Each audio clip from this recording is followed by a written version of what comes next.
This is the second part of what I had planned to be a two-part teaching. We'll see how far I get here this morning with a year-end prophecy update. And if you weren't here last Sunday, I encourage you to listen to the message because we looked at some end times prophecy and we looked at some of the headlines and we see once again that the Bible is predicting with 100% accuracy, thousands of years in advance, what the world is going to look like right before the return of Jesus Christ.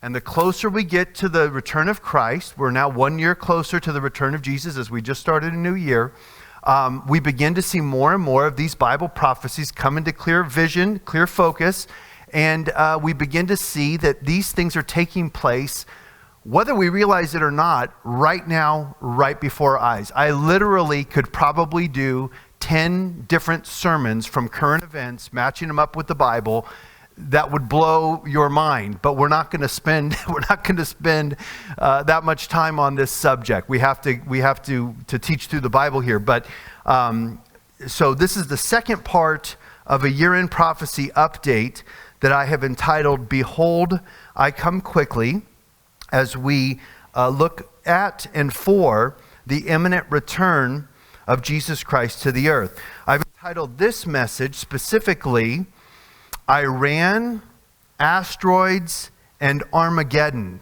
Iran, Asteroids, and Armageddon, and we are going to move fairly quickly. So I encourage you to either take notes, jot them down and read them later, or listen to the sermon again. I also have some news articles that I want to read just off the headlines in the last several days about these events. We're going to begin in Luke chapter 21 and verse 9. Luke 21 and verse 9. Jesus says this: "And when you hear of wars and disturbances, do not be terrified, for these things must take place first, but the end does not follow immediately." Then he continued by saying to them, "Nation will rise against nation and kingdom against kingdom, and there will be earthquakes, and in various places plagues and famines, and there will be terrors and great signs from heaven." And so this is kind of a starting point this morning. We read this verse also last week, these verses last week, but it is interesting that Jesus predicted there would be national uprisings, nations rising against nations. These would be tribal groups within nations fighting amongst themselves, which you see happening all over the world. Division and nations basically turned against each other within themselves. And then kingdoms against kingdoms would speak of national sovereignty. Nations with boundaries and borders attacking other nations with boundaries and borders. In old times, they would have been kingdoms ruled by a king. And so we see national sovereign nations attacking one another as well. And these things are increasing along with all of these prophecies, increasing in frequency and intensity. And they will continue to increase with frequency and intensity. Wars, the rumors of wars, nations and kingdoms rising up against each other up until the very end, until the actual return of Jesus Christ, where he comes back to the earth to set up his kingdom here on the earth. War in the Middle East is especially referenced. Has anyone heard about possibility of war in the Middle East in the last few days in the news? Well, the Bible got that right too. The Bible predicted that the wars of the world will be centered on Israel and around the nation of Israel in the last days, building up to the Battle of Armageddon and the return of Jesus Christ. Terrors, signs from the heavens. We looked at this last week with the new Space Force that is being funded by the American government. And of course, the Space Force, the money that's being allocated is supposedly to fight against Chinese satellites and Russian satellites and so forth. But it's very possible that that is a cover story. The whole idea of going back to Mars is very possibly a cover story to sell to the American people because the government knows that we are going to possibly, very likely, be hit by a very large asteroid at some point in the future. As they get these telescopes out there and they get more information and data back, they have these computers running these accurate projections of these near-Earth objects that are heading our way. We're going to look at that again this morning. There's even more news on that since I taught about that last week, actually. And so I'm going to share a little bit more about that. The Russians are now spending money in space, big money, in order to deal with a threat of an asteroid hitting the Earth. They are very concerned. The Russians are very concerned about this, and they're allocating their resources now to try and either blow up an asteroid or to attach something to it and change the trajectory of the asteroid so it does not impact the Earth. We're going to be looking at that here again in a minute. In Luke chapter 17, if you just turn back a couple of pages, in verse 26, Jesus says this about the conditions of the end times. He says, "For just as it happened in the days of Noah," Luke 17:26, "so it shall also be in the days of the Son of Man. They were eating and they were drinking, they were marrying and they were being given in marriage, until the day that Noah entered the ark, and the flood came and destroyed them all. It was the same as happened in the days of Lot. They were eating, they were drinking, they were buying, they were selling. They were planting and they were building. But on the day that Lot went out from Sodom, it rained fire and brimstone from heaven and destroyed them all. It will be just the same on the day that the Son of Man is revealed." So what is Jesus telling us here? If you read through the prophecies of the end times, and you could spend a lot of time studying prophecy in the Bible, probably 1/3 of the Bible as it is written is prophecy. When it was written, it was prophecy. Probably 25% of the Bible is prophecy that has not yet been fulfilled. 1/3 of the prophecies in the Old Testament were fulfilled by Jesus' first coming, but there's still 2/3 of the prophecies in the Bible that have not yet been fulfilled. They will be fulfilled at Christ's second coming. But in addition to all of these signs and wonders and wars and earthquakes and pestilences and disease and asteroids and all of these things that the Bible predicted would be the case, it's interesting that Jesus said it's going to be just like it was before the flood of Noah. People are going to be going about their daily lives like everything is normal. They're going to be marrying. They're going to be giving their children in marriage. They're going to be buying. They're going to be selling. They're going to be building houses and living in them. They're going to be planting crops, just like normal, even though Jesus is coming back and the judgment of God is coming upon the earth, and we're getting closer to that. But the fact is that we're oblivious to this. We read the headlines, we see the prophecies, and then we go right back to work. We go right back to life. That's human nature.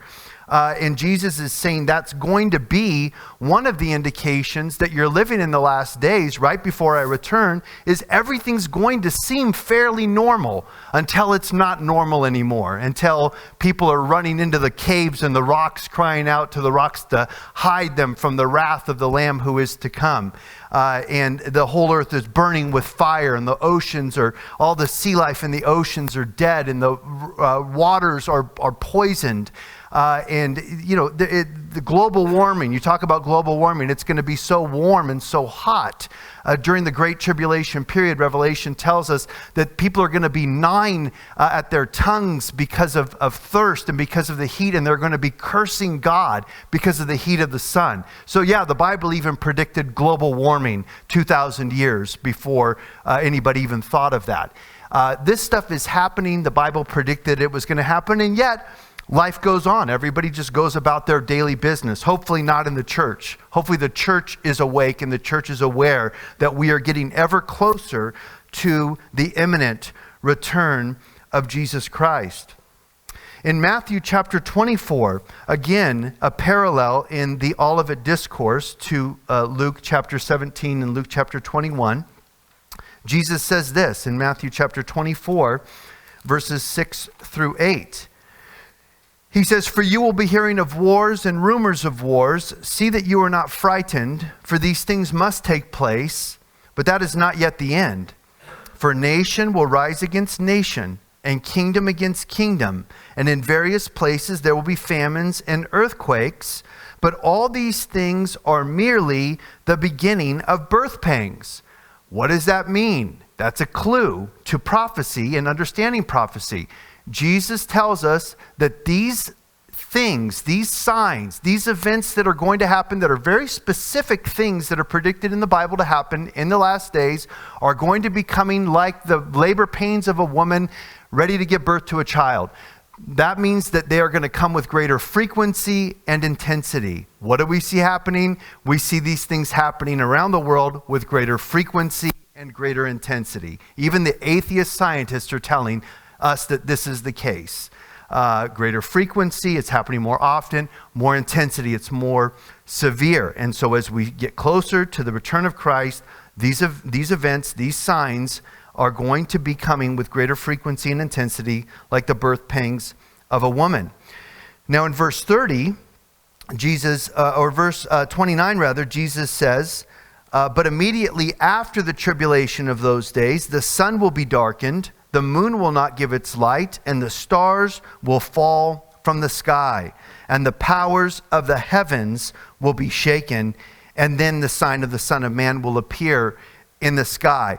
And so we have celestial sort of signs that are going to be taking place that will be coming with greater frequency and greater intensity, and it will be like the stars are falling. That would indicate asteroids pummeling planet Earth like no time before in our history. Maybe perhaps at the time of the flood would be the only thing that would be comparable to what is coming to the earth. Stars falling from the sky, the sun being dark and the moon not giving its light. And it's going to continue.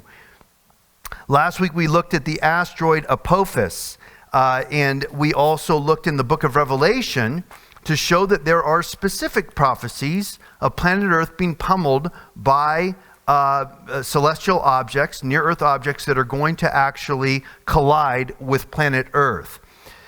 In Revelation chapter 6 and verse 12, I'll read this to you. "And I looked, and he broke the sixth seal, and there was a great earthquake. And the sun became black as sackcloth made of hair, and the whole moon became like blood. And the stars of the sky fell to the earth as a fig tree casts its unripe figs when shaken by a great wind." Now, when we see the governments of the world concerned that we are going to be hit by an asteroid, when the director of NASA is publicly on record of saying there is a 100% chance of planet Earth being hit by a large asteroid in our lifetimes. We just don't know, he says, we just don't know the where, when, or exactly what the result is going to be. But he said, we know with 100% certainty the Earth will be hit by a large asteroid at least one time in our lifetime. This is the director, the head of NASA, is on the record of saying this. And so we don't need the NASA director to tell us this. We have the Bible to tell us this. God told us this is going to happen in the last days. The stars are going to fall to the earth, and you're going to have this tremendous upheaval that is going to take place. The sun is going to be blackened out due, no doubt, to the fires and the smoke and the ash. In Australia, these wildfires are burning so hot and so bad, they say that the sun is blackened. It's like nighttime in the middle of the day. The ash is choking them. 500 million animals, they believe, have been killed in Australia so far due to these wildfires. And so the sun is blackened like sackcloth. The moon turns to blood when you're underneath those fires and the smoke is above you and the ash is above you. These are the conditions that are going to increase with greater frequency and greater intensity as we get closer to the return of Jesus Christ. In Revelation chapter 8 and verse 7, we read, "And the first angel sounded, and there came hail and fire mixed with blood, and they were thrown to the earth, and a third of the earth was burned up, and a third of the trees were burned up, and all the green grass was burned up. Interesting. Have we seen an increase in wildfires around the world recently? Is that something everybody's talking about in the news? Here in California, around the western part of the United States, throughout southern Europe, now throughout Australia? Yeah. And guess what? The Bible predicted that there would be an increase in fires, wildfires in the last days. This was written 2,000 years ago. And God is saying a third of the earth is going to be burned up. 1/3 of the planet is going to burn up. A third of the trees are going to burn up. And all the green grass is going to burn up. Guys, it's only going to get worse. It's only going to get worse. And it has nothing to do with what we do as a population. These are things that were written by God thousands of years in advance. And we should at least take courage as Christians knowing that God told us these things in advance. Verse 8, he says, the second angel sounded, and something like a great mountain burning with fire was thrown into the sea, and a third of the sea became blood. And a third of the creatures which were in the sea and had life died, and 1/3 of the ships were destroyed. So this now, a mountain burning with fire, is a description of a major asteroid impact hitting the earth. It would look like a mountain on fire that's going to hit the ocean. Perhaps even the Pacific Ocean, which is approximately 1/3 of the planet's water, is the Pacific Ocean. So you have 1/3 of the ocean is going to basically be destroyed by this asteroid or this mountain, which is burning with fire that's going to hit the sea. Verse 10, the third angel sounded, and a great star fell from heaven, burning like a torch, and it fell on a third of the rivers and on the springs of water. And the name of the star is called Wormwood, and a third of the waters became wormwood, and many men died from the waters because they were made bitter. And the fourth angel sounded, and a third of the sun, and a third of the moon, and a third of the stars were smitten, so that a third of them might be darkened, and the day might not shine for a third of it, and the night in the same way. And so you have this barrage of asteroids that are predicted to hit the earth during the tribulation period. And it's just going to go from bad to worse to unthinkably worse. For the people that are here on planet Earth at this time. In Revelation chapter 9 and verse 16, I want to point this out while we're here because hopefully we'll get to this later in the message. But Revelation chapter 9 and verse 16, we're told that there's a 200 million man army that travels over to the Middle East for the Battle of Armageddon. And it's listed as 200 million men. The number of the armies of the horsemen was 200 million, and I heard the number of them. You know, when this Bible was written, there weren't even 200 million people on planet Earth. Certainly they didn't know what the population of the planet was, yet God knows everything, and God showed John the future. And John the Apostle told us there's going to be a 200 million man army that's going to descend upon the valley of Megiddo in Israel at the end times. And this is the Battle of Armageddon. Is there a country that could raise a 200 million man army from the east? The Chinese have boasted that they have 200 million men that are ready to fight. If you add the Indian population, you have another billion or so Indians, 2 billion Chinese, 1 billion Indians. Between them, they make up about 1/2 of the world's population. They could easily field an army from the east of 200 million. This wouldn't have been possible at any other time in human history, but it's absolutely possible today. Have the Chinese been in the news about being interested in the Middle East, having their fingers, as it were, in the Middle East? We'll talk about that in a minute. Absolutely true. The Chinese are actively militarily engaged today in the Middle East. Never have been before, by the way. In Revelation chapter 16 and verse 12, we're told that these are the kings from the east. The sixth angel poured out his bowl on the great river, the river Euphrates. The water was dried up of the Euphrates, that the way might be prepared for the kings from the east. This is the 200 million man army coming over. They'd have to come across the landmass of this part of the world, crossing over Iraq and crossing over the Euphrates River. Now, it is interesting that the Iraqis have installed a damming system where they now have the ability to dam up the Euphrates River. They could turn the Euphrates River off if they want to in northern Iraq. They could raise the dikes and they could cut off the water supply. And so even now, technologically, you wouldn't even need a miracle for the Euphrates River to dry up. They could push a button and throw some levers and they could dry up the Euphrates River. So all of these things are already in place. I told you I could do 10 sermons. I'm trying to get back to my subject matter here. There's just so much that is happening today. And it just, as we get closer to the return of Christ, it just gets clearer and clearer. Everything gets more and more clear.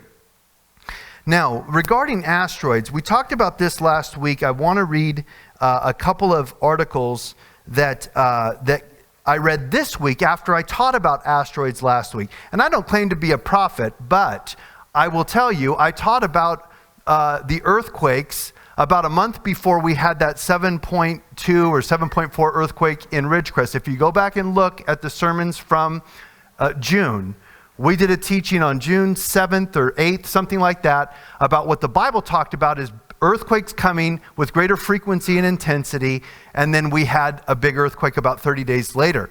And it's not that I'm a prophet, it's just the Bible tells us that this is going to happen. And as we get closer to the end times, we're going to see this happening more and more often. So again, now we're looking at asteroids. The Bible talking about asteroids hitting the earth. What do we see in the news? This is from Fox News, January 1st. The title is, Bus-Sized Asteroid Will Buzz the Earth at 18,400 miles per hour on Thursday. So this was just a couple of days ago on January 2nd. Here's one extraterrestrial express bus you'll be glad you missed. An asteroid named 2019 AE3 will pass by the Earth on Thursday morning, January 2nd. NASA says the space rock is between 32 and 71 feet long, or roughly the size of a city bus, and is zooming through the cosmos at 18,400 miles per hour. Fortunately, the near-Earth object won't come too near to the Earth. The closest it's expected to get is 4 lunar distances, about 1 million miles, at approximately 9 a.m. Eastern Time. This event is set to occur just 3 days after 5 sizable NEOs, or near-Earth objects, flew by the Earth on the same day. The largest was taller than the Statue of Liberty and came within 3.1 million miles of the planet, while another similar in size to the 2019 AE3 practically skimmed us just 415,000 miles away. Now this happened after we talked about, this is from after I taught on this last Sunday. We had a couple of really close near misses, and these are close shaves when you're talking about asteroids that come closer than the moon to us, or around the distance of the moon to us. Now, this is an article from Prophecy News Daily, or Prophecy News Watch Daily, and the author is Michael Snyder, and he's entitled this message, The End of the American Dream, and this was written on December 30th, 2019. He says this: when the Russians take decisive action, it is usually for a reason. The Russians have suddenly decided that now is the time to create an organization that will be tasked with detecting, tracking, and potentially destroying incoming asteroids. Are they doing this now because they finally decided that this is a good idea, or has something gotten their attention? Of course, they're not likely to publicly admit if they've come to the conclusion that a gigantic space rock is heading directly toward us. Just like the US government, the Russian government is very interested in maintaining social order, and so they would probably delay telling the public about a potential asteroid impact for as long as possible. According to Futurism, this new organization will be in charge of making sure, quote, they don't collide with the Earth, unquote. Quote, as part of the creation of a monitoring system and information support for the safety of space activities in near-Earth space, we plan to launch the Russian Center for Small Celestial Bodies, whose main task will be to detect and track celestial bodies approaching the Earth, unquote. A senior official at Roscosmos told the Russian nationally owned news agency Sputnik. Our solar system is full of potentially dangerous giant space rocks, and a big enough impact could literally end our civilization. But why now? According to a British news source, this new organization will be evaluating whether it is better to, quote, destroy celestial objects or steer them on to new trajectories and away from the Earth, unquote. This could involve slamming a kinetic impactor craft into the rock or using a satellite to drag it onto a new course. Nukes could also be sent into space to blow up the rocks. In 2018, the White House Office of Science and Technology Policy released a new report titled National Near-Earth Object Preparedness Strategy and Action Plan. The 18-page document outlines the steps that NASA and FEMA will take over the next 10 years, interesting time frame, over the next 10 years to both prevent dangerous asteroids from striking the Earth and prepare the country for the potential consequences of such an event. Maybe U.S. officials have suddenly decided last year that having a plan for incoming giant space rocks was a great idea. And maybe the Russians decided that it was such a great idea that they should copy us. Or maybe both governments know something that they aren't telling us yet. Of course, the truth is that NASA has not even identified most of the giant space rocks that are floating around out there. For example, back in July, a very large asteroid came very close to hitting us.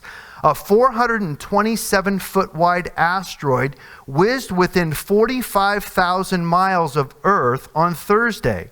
While that may sound far away, 45,000 miles is what astronomers consider a close shave. It's less than 20% of the distance between the Earth and the Moon, 5 times closer to us than the Moon is.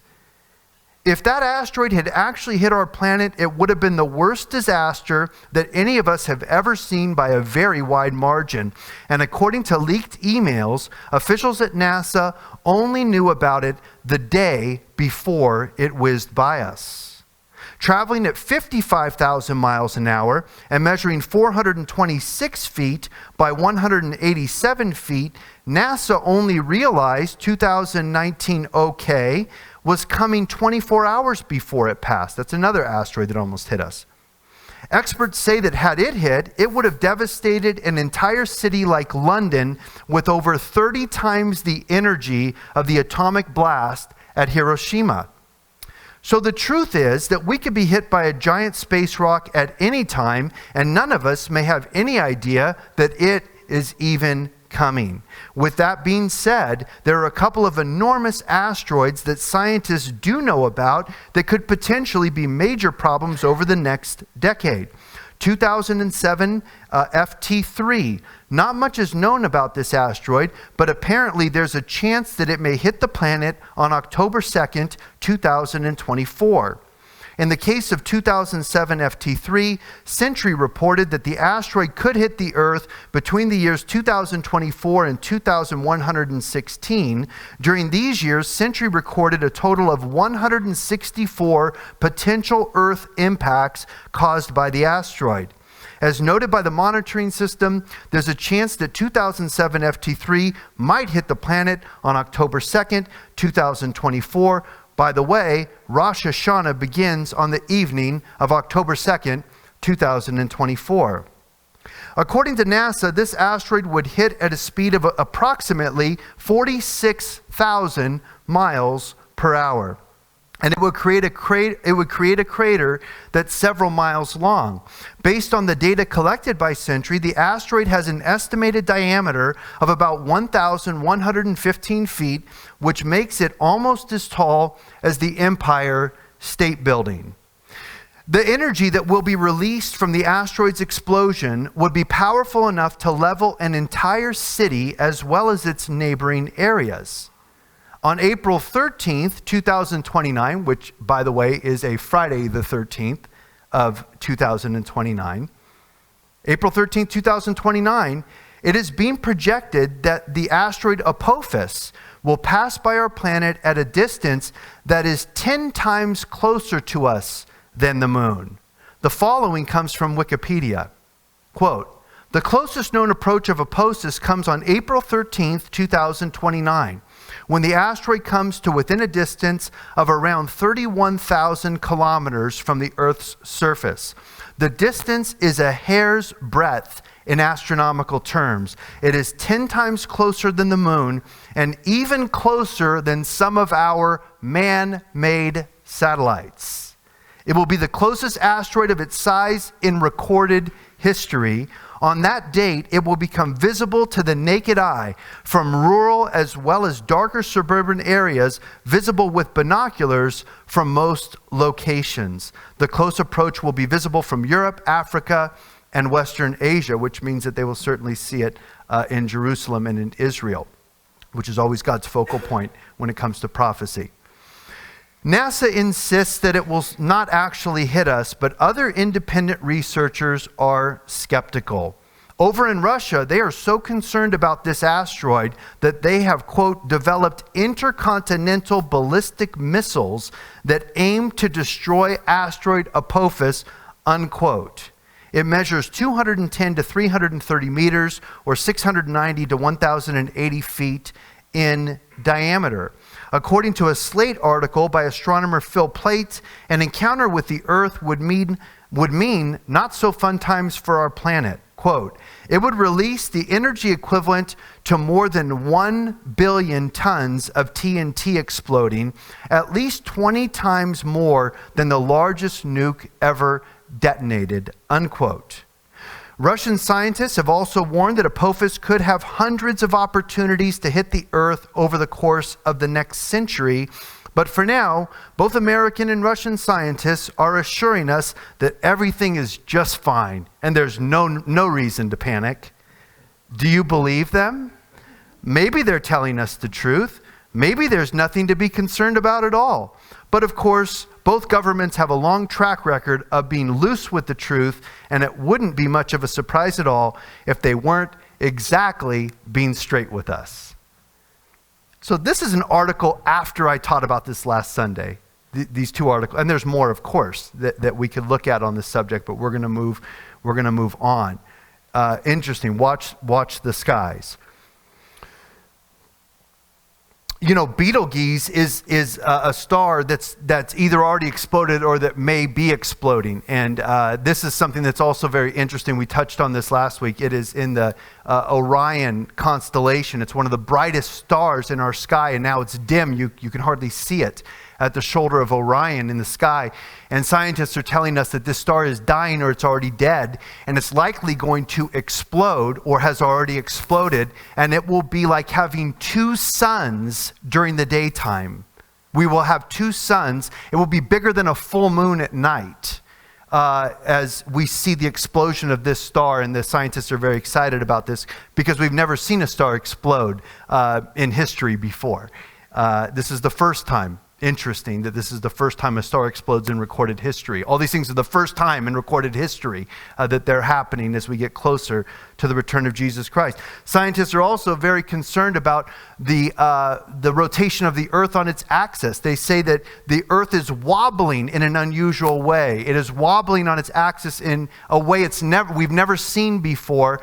Many scientists are now predicting that we could have very soon a polar axis shift, where the North Pole spins to the bottom and the South Pole goes to the top, a polar axis shift. They say that this happens every several millions of years or hundreds of thousands of years or whatever their time frame is, but they say that they believe that the Earth is acting in a way that would probably predict that a polar axis shift is going to take place sooner rather than later. And that would be something else that nobody's ever seen in recorded history, a polar axis shift. So, on to war in the Middle East. Was war in the Middle East predicted in the Bible as a last days indicator? Absolutely. As a matter of fact, that's probably one of the greatest indications that we have in the Bible of prophecy, of living in the last days, is that there will be major conflict and uprising of war and nations in the Middle East. As a matter of fact, Jesus said in Matthew chapter 24 that for the people who were here at the time, the tribulation saints, I don't believe the church will be here at this time. I believe we'll be raptured before this happens. But Jesus says when you see Jerusalem surrounded by the armies, that Jerusalem is invaded and surrounded by armies, flee to the mountains and don't go back to your house to get your coat and so forth. So Jesus warns there's going to be war on Israel's land. There's going to be war in Jerusalem before he returns. In Zechariah in chapter 12, verses 2 and 3, we read this. And this is, again, a prophecy about the coming Messiah in the last days to set up his kingdom and to judge the earth. Zechariah chapter 12 and verse 2. God says, "Behold, I am going to make Jerusalem a cup that is reeling to all the peoples around it. And when the siege is against Jerusalem, it will also be against Judah. And it will come about in that day that I will make Jerusalem a heavy stone for all the peoples. All who lift it will be severely injured, and all the nations of the earth will be gathered against it." Here's a prophecy that has not yet been fulfilled. In the last days, Jerusalem is going to be a problem for the nations around it. Do we see Jerusalem as a problem city for the nations around it? You bet it is. Most contested piece of real estate on planet Earth is the Temple Mount. 3 major monotheistic religions all want to be there and so forth. And so God predicted this was going to happen in the last days. And he says all the nations are going to come of the world are going to come and surround Jerusalem. Now that hasn't happened yet, but you could see the potential. In Zechariah chapter 14 and verse 1, the prophecy continues, "Behold, a day is coming for the Lord when the spoil taken from you will be divided among you. For I will gather all the nations against Jerusalem to battle, and the city will be captured, and the houses plundered, and the women ravished, and half of the city exiled. But the rest of the people will not be cut off from the city. And then the Lord will go forth and will fight against those nations as when he fights on a day of battle." This is the Battle of Armageddon, which we have much more detail given to us about the Battle of Armageddon, including the 200 million man army coming as part of the battle in the Valley of Megiddo in the book of Revelation. But suffice it to say, there's a big war that's coming to Jerusalem that is predicted. Now, the interesting thing is the Lord himself is going to fight for Israel at this point. The Lord will go forth and fight against those nations as when he fights on a day of battle. This is when Jesus Christ, the Jewish Messiah and the Christian Savior and Messiah, is going to return to deliver the Jews from the Antichrist and from his armies. You could read about it in Zechariah chapter 14. But he does say in verse 5 of Zechariah 14, he says, "Then the Lord my God will come, and all of his holy ones or saints with him." Verse 9 says, "And the Lord will be king over all the earth, and in that day the Lord will be the only one, and his name the only one." This is the second coming of Christ. This is Jesus coming to judge the Antichrist, to save Israel, and to set up his kingdom that he promised, that we pray for. "Thy kingdom come, thy will be done on earth as it is in heaven." The church has been praying for Jesus to come back and his kingdom to come to the earth for 2,000 years. This is where this prophecy is fulfilled, that Jesus Christ returns to the earth to be the Savior of Israel and of Jerusalem, and ultimately to set up his 1,000-year reign of Christ. Now we know as part of the Battle of Armageddon, all the nations of the earth are going to be here. We also know that there are 200 million men that are coming from the east, Revelation 16:12. We already looked at that. And Revelation chapter 9:16, the only nation that could field a 200 million man army on planet Earth today is, of course, the Chinese military. And we wonder, are the Chinese operating today in the Middle East? Are the Chinese actively building up a major war machine to threaten even the United States of America? Absolutely true. Absolutely true. 30 years ago, you couldn't have said that. 50 years ago, 100 years ago, or any time in history, you couldn't have said this. But you could certainly say it today. The Chinese are the number 2 economy in the world behind the United States. They are the number 2 military in the world behind the United States. They are actively involved and engaged in getting a piece of the pie, a piece of the action today in the Middle East. As a matter of fact, we just saw last week that the Chinese participated for the first time in history. The Chinese Navy participated in joint naval drills. First time in history, the history of the world, the Chinese, the Russians, and the Iranians, which we'll talk about Iran in just a minute, the Chinese, the Russians, and the Iranians all got together for joint naval drills over there by the Middle East. And this is a first. This is a first time in history these 3 countries have allied themselves together like this and are showing unity and strength and power against the United States and Israel. This is a Newsweek article from 12/30/2019, so just this last week. The title of the Newsweek article, Iran warns the United States its Middle East dominance is over after naval drills with Russia and China. The commander of Iran's Navy has warned that the U.S. has no business in the Middle Eastern waters after his forces held joint naval drills with Russia and China. Rear Admiral Hossein Kasandi told reporters Sunday that the 4-day exercise in the Indian Ocean and the Gulf of Oman, which, by the way, is where 1/4 to 1/3 of the world's oil passes through the Gulf of Oman and the Strait of Hormuz. And so they're doing these drills where all of the world's oil is exported from this place in the Middle East, was dubbed the Marine Security Belt, and it was a signal to the U.S. forces operating in the region. Quote, today the end of the American free action in the region is over, unquote, Kazandi said. According to the Iranian Tasnim news agency, quote, they must leave the region gradually, unquote. The joint drills coincided with an attack on American forces in Iraq, suspected to have been launched by an Iranian-backed militia. The rocket attack on an Iraqi military base on Friday killed 1 American civilian defense contractor and wounded 4 American service members. In response, the U.S. conducted airstrikes on Iranian-backed forces in Iraq and Syria.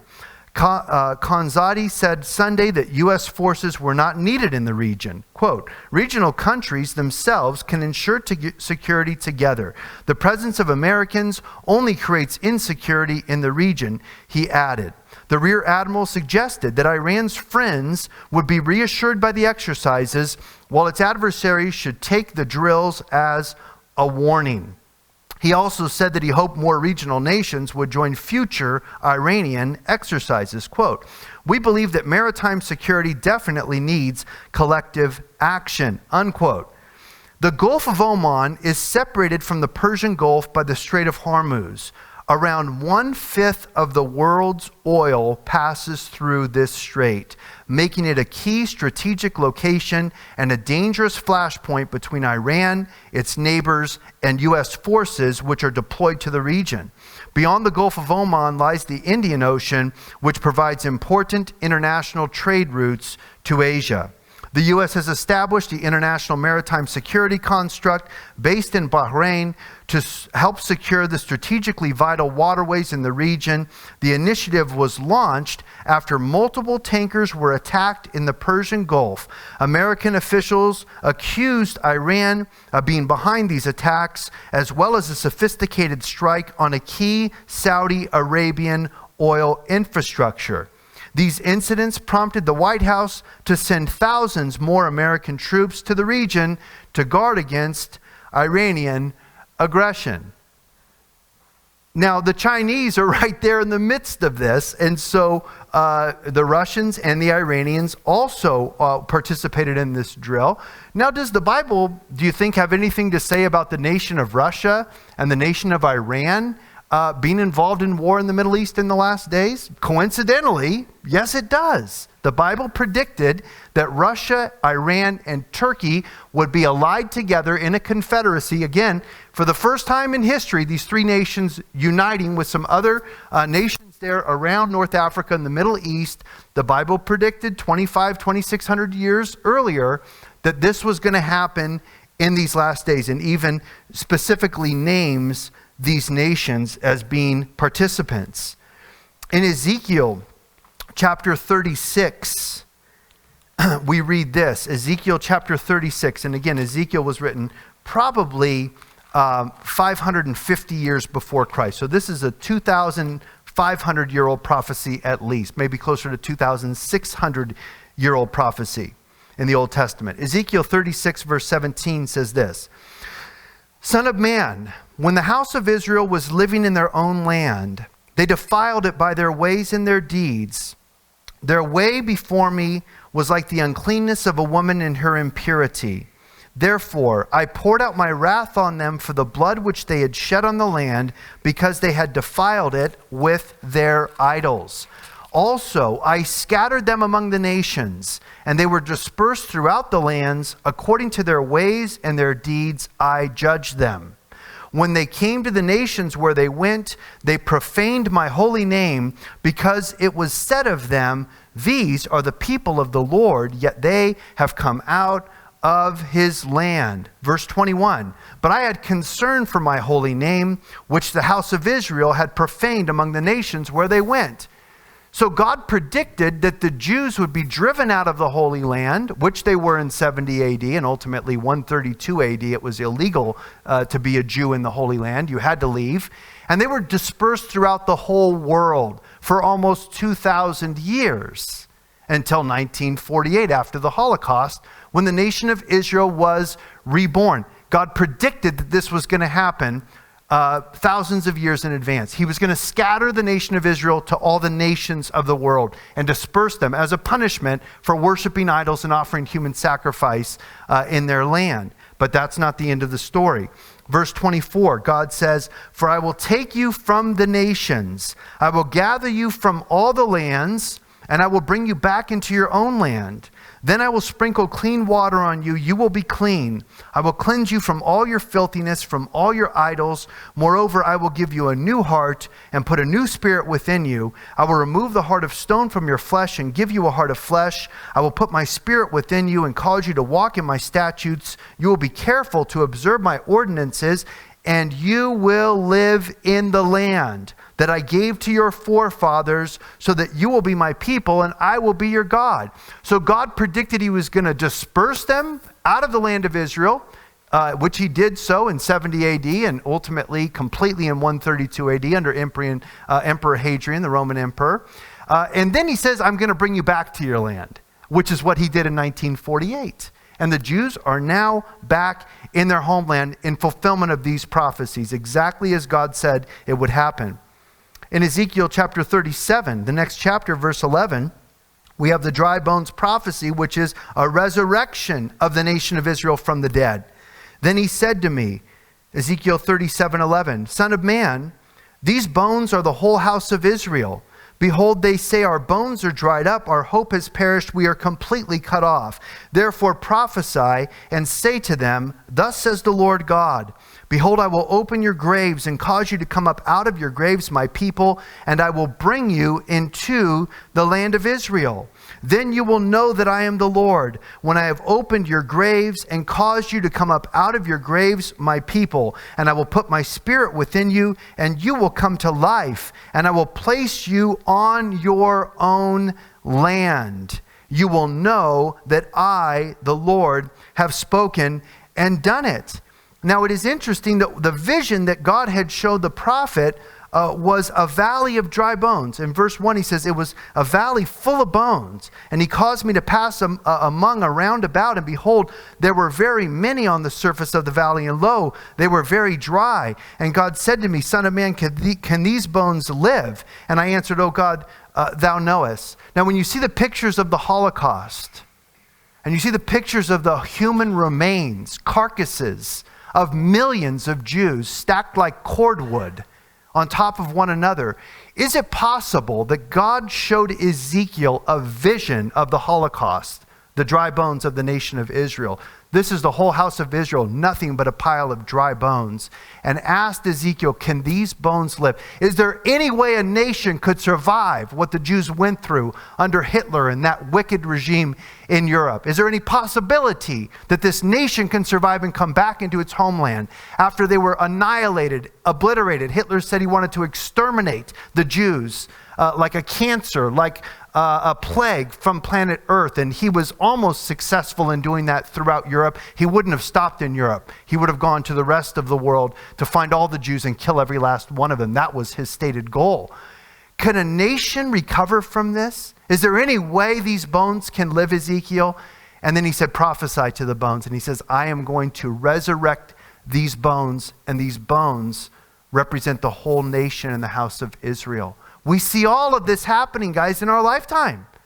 This was written 2,550 years ago. And God is showing the prophet the future and saying that when it looks like it's at its worst, after I dispersed my people throughout the world because they've defiled my land, and you see the nation of Israel like a pile of dry bones, that's when I'm going to do the greatest miracle. I'm going to resurrect the nation of Israel, and I'm going to plant them back in their own land. Very specifically, God says this. Very specifically, this is what has happened.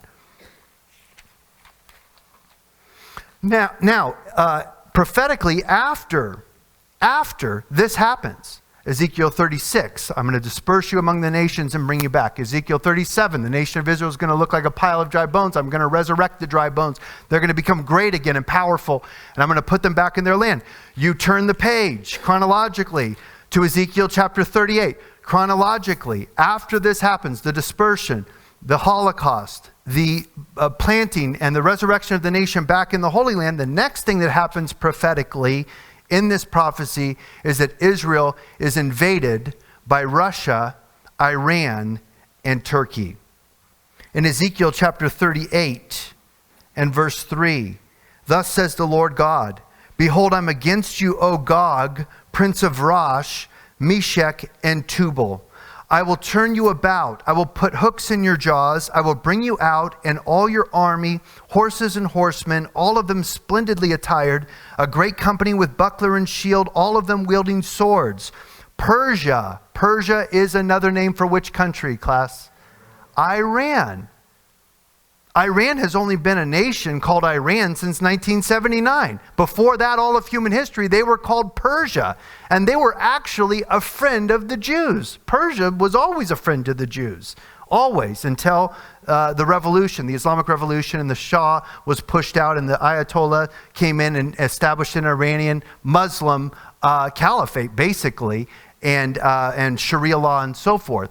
And so Persia is mentioned here, which we know is Iran as being part of this invading army. We know that Rosh, Meshech, and Tubal represent the armies from the north, the furthest north from Israel on a map. If you put a map out flat, is the land of Russia. So we know that the armies from the north are the Russians. We know that the Persians are the Iranians. They're allied to attack Israel after Israel's been put back into their land after the Holocaust, after the long dispersion. He says, Persia, Ethiopia, and Put with them. These are other nations. All of them with shield and helmet. Gomer, which is Gomer with all its troops. Put is actually Libya. Beth Togarmah, from the remotest parts of the north with its troops and many peoples with you. Beth Togarmah is modern day Turkey. If you look at a map of when this was written and you see the landmass, who was Beth Togarmah? Today, it is the land of Turkey, the nation of Turkey. So we know for a fact that at least those three nations plus Libya will be allied against the Jews at this time to attack them. It says, be prepared. Prepare yourselves and all your companies that are assembled about you and be a guard for them. And after many days you will be summoned in the latter years. When the Bible talks about the latter years, it's talking about end times prophecy, the last days for planet Earth. In the latter years, you will come into the land, this is Israel, that has been restored from the sword, whose inhabitants have been gathered from many nations to the mountains of Israel, which had been a continual waste, but its people were brought out from the nations. They were living securely, all of them. God just gave us thousands of years of history in one sentence of the Jewish nation and what they experienced. They came back into the land, restored from the sword. They've been gathered from the nations to the mountain of Israel. It had been a continual wasteland before the Jews came back. All true. They're dwelling securely today. They're one of the strongest militaries in the world, certainly the strongest military in the Middle East. They're dwelling very securely today. Whenever you're in Israel, you feel very safe, actually. Feel safer in Jerusalem than you do in the east side of Bakersfield on the weekends. So, because God watches over Israel. So he says, you're going to come up against them when they're living securely. You're going to go up. You're going to come like a storm, verse 9. You're going to be like a cloud covering the land, you and all your troops, many peoples with you. Thus says the Lord God, it will come about on that day that thoughts will come into your mind. You will devise an evil plan. You will say, I'm going to go up against the land of unwalled villages. I will go against those who are at rest, that are living securely, all of them living without walls, having no bars or gates, to capture spoil and to seize plunder, to turn your hand against the waste places which are now inhabited, and against the people who are gathered from the nations, who have acquired cattle and goods and live at the center of the world. Sheba, Dedan, and the merchants of Tarshish with all its villages will say to you, have you come to capture spoil? Have you assembled your company to seize plunder, to carry away silver and gold, to take away cattle and goods, and to capture great spoil? So what is the motivation for Russia, Iran, Turkey, and Libya of invading Israel? It's clearly for financial gain. They want some spoils of war. They're coming for money. They're coming for loot, for booty, for spoils. They're coming to Israel.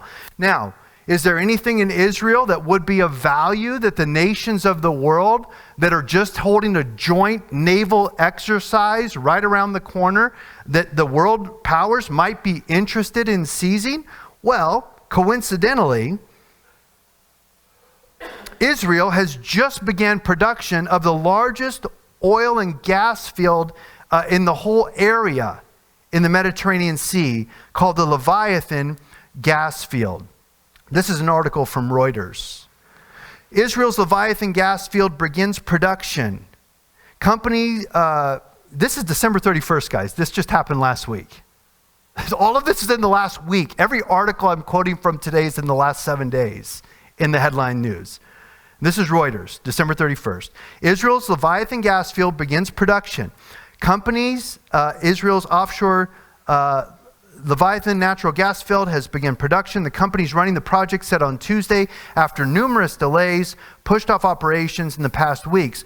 Leviathan is Israel's largest gas field. It's controlled by Noble Energy, Delek Drilling, and Ratio Oil.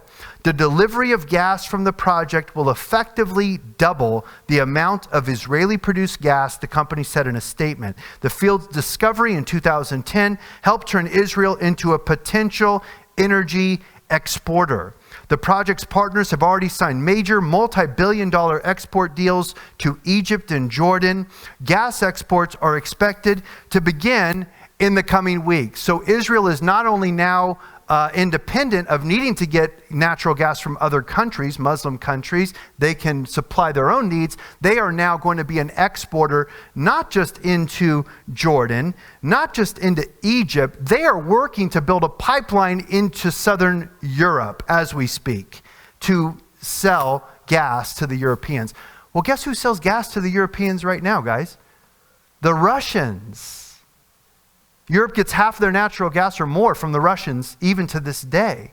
You think the Russians might be threatened by this? The biggest oil field in the history of the Mediterranean Sea is now going to challenge their monopoly. Guys, this is all just lining up. And I'm barely scratching the surface of my notes here this morning, but I am literally out of time. I'm on overtime here with the sermon. So I guess we'll pick up. I guess I'll do one more message here. We'll pick this up next week. Prophecy is one of the things that everyone is interested in. Not just you, not just me, not just the church. Everyone's interested in this. So I encourage you, listen to this message again. Share the link. We've had almost 500 downloads of these sermons from our podcast in the last 30 days. Almost 50 in the last 24 hours. When you add YouTube, we have probably 250 views on our YouTube channel in the last 30 days. So, guys, people are interested in the Word of God. They're interested. This is interesting to people. They want to know what's coming. They want to know what to believe. And so utilize this message. Utilize this information. Listen to it again. Talk to your friends and family, coworkers, and share it online. Share the messages online. Let people listen to it if they want to, because it's coming. This is coming. It's like a freight train that's left a station, or unscrambling the omelet. This is happening. It's not going to be undone. Things are going to continue to get worse and worse as we get closer and closer to the return of Jesus Christ. And we know that we are safe in his hands. We're not worried. We don't fear, because the judgment is coming upon the people that have rejected Jesus Christ and accepted the Antichrist. That's what this tribulation period is all about, not for the church. Jesus took our wrath. There's no condemnation for us. We're under grace. And so he's going to come and take us home before it really gets bad. But there's going to be a lot of people still here on planet Earth, and this is information that God wants us to share with others. So may God use you this week to share this exciting information. Scary, but it's also very exciting because Jesus Christ is coming back soon.